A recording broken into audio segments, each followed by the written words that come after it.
What is up, everybody? It is Hobbs Horror back with you. I just wanted to thank everybody for coming out last night as had our first midnight hour show on Thursday, which was a blast. Fun time was had by all, folks. Fun time by all. But we are back with the 80s archives, and we are talking about a movie from 1987. It had a box office gross of $31.6 million, directed by Steve Rash, starring Patrick Dempsey, Amanda Peterson, and Dennis Dugan, along with our good friend, Courtney Gaines. You know him as Malachi from Children of the Corn, and also one of the Klopeks from, you got it, The Burbs, Courtney Gaines. I'm going to put a link to an interview that we did with Courtney Gaines in the description if you want to see what it's like to interview him. Me and the Cheetah interviewed Courtney Gaines. So what we have here with this particular film, we follow Ronald Miller, and basically what's happening here is he mows the lawn of this rich family whose mom and daughter live at the home. Daughter's name is Cindy Mancini, and basically what happens in this film, played by Amanda Peterson, is she goes to a party and she has this expensive coat and she gets wine spilt on it, and essentially during that process she has no way to get it out. She takes it back to even the vendor to try to get a new coat, one of those 80s jackets that used to be so popular in the 80s, again 1987.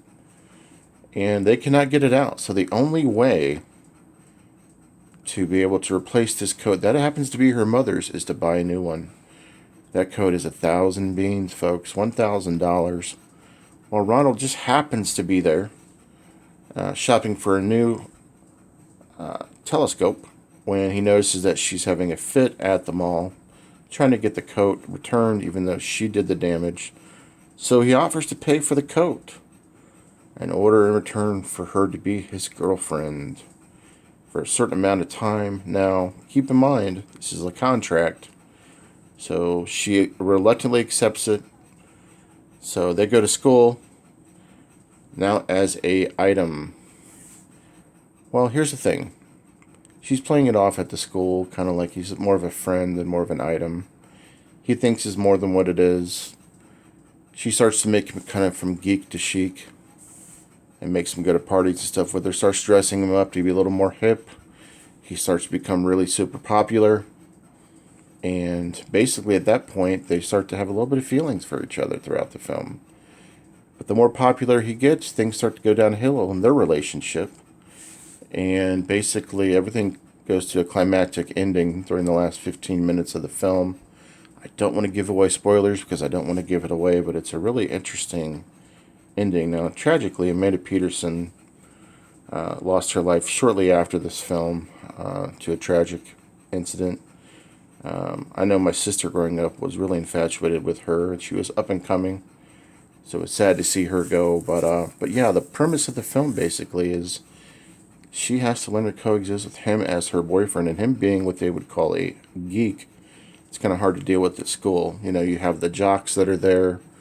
You know, they're kind of making fun at her, poking fun at her a little bit, and everyone starts to accept him, but then things start to happen, and she gets a little bit upset with the fact that he's becoming just as popular, if not more popular, than her. Anyhow, let me know if you guys have seen Can't Buy Me Love.